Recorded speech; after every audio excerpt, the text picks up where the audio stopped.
Welcome to Joseph, Promises and Providence in the Line of Jacob. That's a bit of a long and mouthy title, I know, but it will make sense soon why that title is there, because it's all about promises and providence in the line of Jacob. But we're looking at the Joseph story, and we're starting chapter 37 of Genesis. If you haven't read it, go read it or watch the video, the dramatic reading, it's quite fun.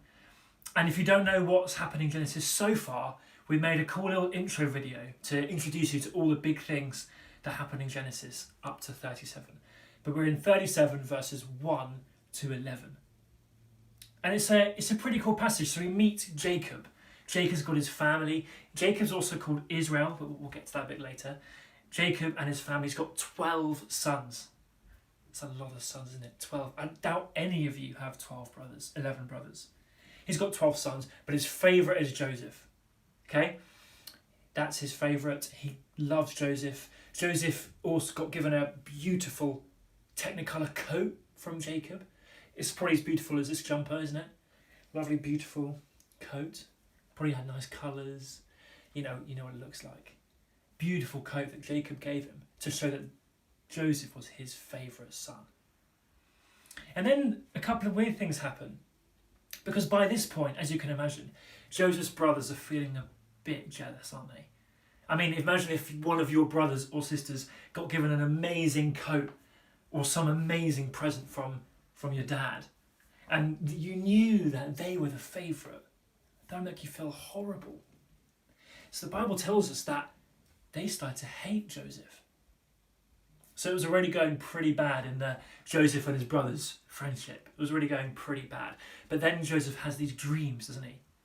And they don't help the situation, because he then tells them these dreams. So one of them is Joseph with a load of grain, and his brothers have bundles of grain as well, and his bundle stands up and the rest of the bundles bow down around it.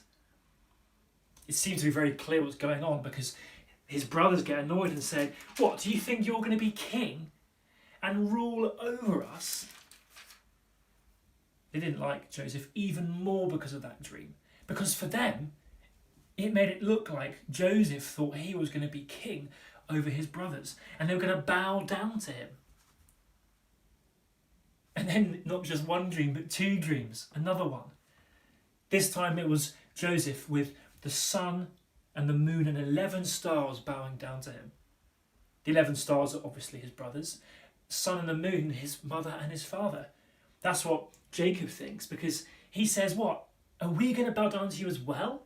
Not just the 11 brothers, but your mum and dad, they're going to bow down to you?" Jacob actually told him off for telling him this dream. And you can imagine at this moment, everything's a bit awkward, isn't it? Joseph said that he's going to be king. They're going to bow down to him. You realise why they start to hate him quite a lot, don't you? I mean, I think about my family, for example. I've got 4 brothers. 3 brothers and a brother-in-law. Imagine if I told them, "I am going to rule over you and you're going to bow down to me." What do you think they'd say? Well, let's ask them. "Oi, brothers, what do you think you'd say if I was like, you're going to bow down to me and I'm going to rule over you?" What do you think? Nah, mate. Nah, mate. Nah, mate. Not in a million years. Of course they'd be like that, wouldn't they? Of course they'd be like, "Nah, we're not bowing down to you." Even though, I probably am the best brother, now that I think about it. But don't tell them that. It's strange, isn't it, to think that your brothers are going to bow down to you. You know why they get a bit upset. So what's going on? What's the point of this passage? Well, the big thing is, you need to remember that this is Jacob's family.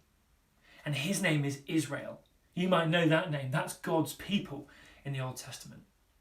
And Jacob's had these big promises that were given to his grandfather, Abraham, which you'll know if you watch that intro video. The promises for land, offspring, blessing. Jacob has his promises too, for God's special people, Israel. So this whole story of Joseph is following what happens to Jacob's family and whether God's going to keep his promises to Jacob's family.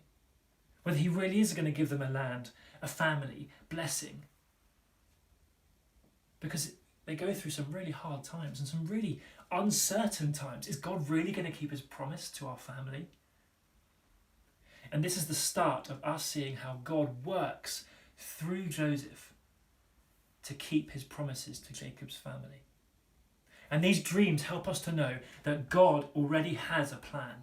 The plan's already in place to keep the promises. So you'll see in other weeks, you might go, ding, light bulb. Because you'll know that this is like the dream that God gave to Joseph. You'll see that in the coming weeks. But this is all about God keeping his promises through being in control of everything, keeping his promises to Jacob's family, which is really exciting, and some great stories coming up.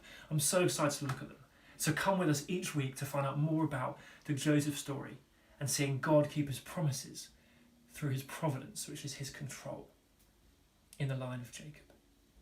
Because we, like Jacob's family, have promises from God that we need to trust, both promises for today and promises for forever in heaven.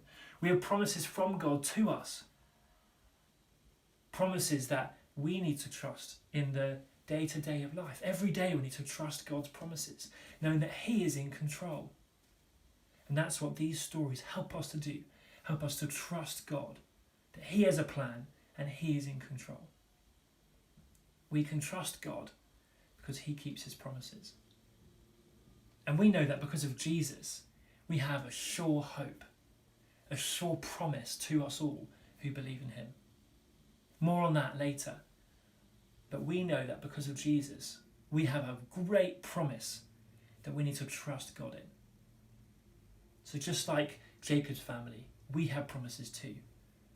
And we know that God will keep his promises. But we'll see that in the coming weeks in the story of Joseph, which is really exciting.